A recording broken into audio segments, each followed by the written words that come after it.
अस्सलाम वालेकुम everyone, I hope you all are doing well. तो मुझे लगता है कि दुनिया में जितनी भी माएँ हैं ना, उनकी सुबह की जो शुरुआत वो तकरीबन ऐसे ही भागते दौड़ते होती है जैसे मेरी हो रही है यहाँ पे। बिकॉज़ के टाइम का पता ही नहीं चलता। सुबह उठो, फिर बच्चों के लिए लंच प्रिपेयर करो, और लंच भी जो है वो डबल डबल, बिकॉज़ यहाँ पे स्कूल के लॉन्ग आवर्स होते हैं।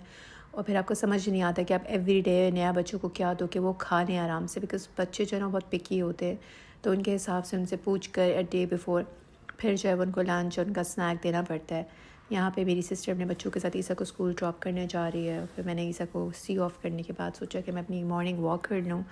मेरी जो रूटीन है उसमें मैं सुबह 1 घंटा और आफ्टर डिनर 1 घंटा वॉक करती हूँ। बिकॉज़ ये बहुत ज़रूरी है आपकी फ़िज़िकल हेल्थ और आपकी मेंटल हेल्थ के लिए। आप सबको पता है कि मैं सिंगल मदर हूँ, और यहाँ पे मैं अपना ब्रेकफास्ट कर रही हूँ आफ्टर वॉक। कोशिश मेरी ये होती है कि मैं वॉक के बाद अपना जो हूँ वो ब्रेकफास्ट करूँ।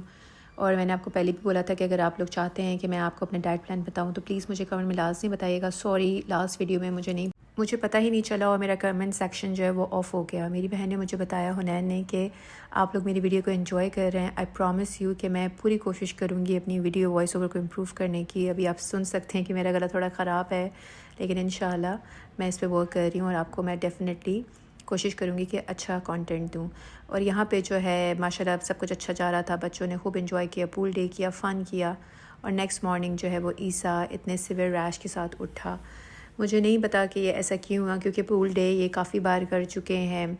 कोई नई चीज़ नहीं थी, कुछ ऐसा नया उसने खाया नहीं, कुछ भी ऐसा नहीं किया जिसकी वजह से मुझे लगे कि कोई आउट ऑफ द ब्लू कोई डिफरेंट चीज़ हमने की है, कोई डिफरेंट चीज़ खाई है, कोई डिफरेंट एक्टिविटी की है, कहीं हम ऐसा गए हैं जिसकी वजह से ईसा को ये इतना ख़तरनाक रैश हो गया।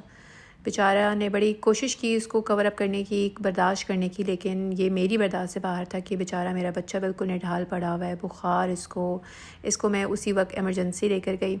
एमरजेंसी वाले अमेरिका में एज़ यूजुअल आपको पता है कि हल्की फुल्की दवाइयाँ देकर आपको घर भेज देते हैं, और वो बोलते हैं कि इट्स नॉट अलार्मिंग और इतनी कोई मुश्किल वाली बात नहीं है। लेकिन ये ठीक ही नहीं हो रहा था। मुझे दोबारा ईसा को एमरजेंसी लेके जाने पड़ा, और ये बिल्कुल निढाल पड़ा हुआ था। आफ्टर कुछ डोसेज जब डॉक्टर ने दिए तो उसकी कुछ तबीयत बेहतर हुई, कुछ ठीक हुआ, तो हम घर वापस आए। फिर मैंने यहाँ पे अपने लिए थोड़ा सा, बच्चों के लिए, सबके लिए खाना बनाया। बहन के लिए चिकन कढ़ाई बनाई। दिल तो मेरा चाह रहा था कि मैं ट्रांजिशन वीडियो करूँ, पर एज़ यूजुअल पीछे दिमाग में इतनी स्ट्रेस थी, बच्चे की इतनी स्ट्रेस टेंशन थी, तो मुझसे ट्रांजिशन वीडियो बनी नहीं, ना फुल कुकिंग वीडियो बनी। लेकिन आप देख सकते हैं कि माशाल्लाह हमारे चिकन कढ़ाई बहुत मज़े की बनी थी। इंशाल्लाह मैं इसकी रेसिपी आपको ज़रूर दूँगी। फिर इस सब चीज़ों के साथ साथ हमारी एक बहुत स्पिरिचुअल जर्नी की तैयारी भी चल रही थी, जो कि आप हमें मेरे इंस्टाग्राम पे देख सकते हैं, मेरी बहन के इंस्टाग्राम पे देख सकते हैं कि हम लोग कहाँ गए। बिल्कुल अनएक्सपेक्टेड हमारा विज़िट था, बिल्कुल अनप्लान्ड सब कुछ था, लेकिन अल्लाह ने सारी चीज़ें हमारी करवा दी जल्दी जल्दी। अगर आप जानना चाहते हैं कि मैंने अपने बैग में क्या क्या पैक किया था, तो प्लीज़ मुझे कमेंट में बताइएगा कि मैंने कहाँ कहाँ से चीज़ें ऑर्डर की। जो अमेरिका में मदर्स रहती हैं, जो फैमिलीज़ अमेरिका में रहती हैं, जिनको नहीं पता कि एहराम कहाँ से मिलते हैं और क्या क्या चीज़ें ले जानी चाहिए, स्पेशली जब आपके साथ बच्चे हों और वो छोटे हों, तो आपको कहाँ से क्या चीज़ लेनी है, बुरके आपको कहाँ से लेने हैं, ईच एंड एवरीथिंग मैं आपको सब अपने ब्लॉग में बताऊँगी। अगर आप जानना चाहते हैं तो प्लीज़ मुझे बताइएगा।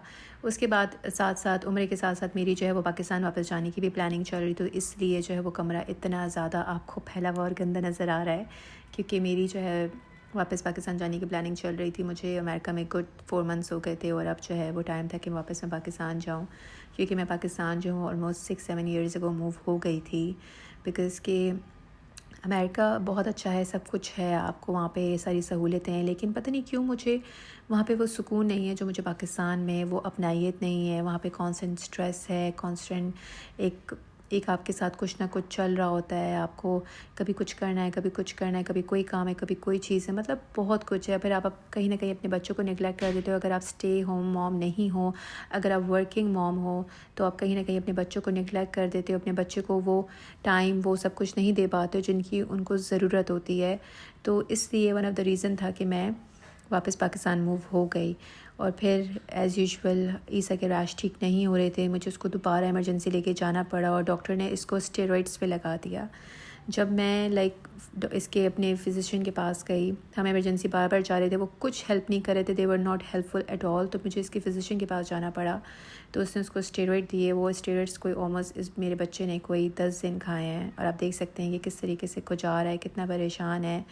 इन सब चीज़ों के बावजूद, इन स्ट्रेस के बावजूद मैंने अल्लाह का शुक्र अदा किया कि अल्हम्दुलिल्लाह अल्हम्दुलिल्लाह अल्लाह पाक ने जो है वो जो भी दिन दिखाया है बहुत बेहतरीन है, बहुत अच्छा है, अल्लाह का शुक्र है। ये वक्त भी गुजर जाएगा। फिर मेरी बहन थोड़ा सा मुझे रिलैक्स करने के लिए बाहर लेके चलेगी, बिकॉज़ मैं बहुत ज़्यादा रो रही थी, क्योंकि जब बच्चा तकलीफ़ में होता है ना तो माँ को कभी सुकून नहीं आता। माँ की जो है ना वो तड़प और बढ़ जाती है। अल्लाह से बहुत दुआएं मांगी और अल्हम्दुलिल्लाह अल्लाह ने जो है वो मेरी दुआएं सुनी और मेरा बेटा बिल्कुल ठीक हो गया। माशाल्लाह माशाल्लाह। आप ये देख सकते हैं, हम एक ट्रांजिशन वीडियो बना रहे हैं लेकिन वो हमारी बनी नहीं। अगर आपको मेरा वीडियो अच्छी लगी हो, मेरा ब्लॉग अच्छा लगा हो, प्लीज़ मुझे बताइएगा कमेंट में। And thank you so much for your love and support. Keep supporting me. Allah हाफ़िज़।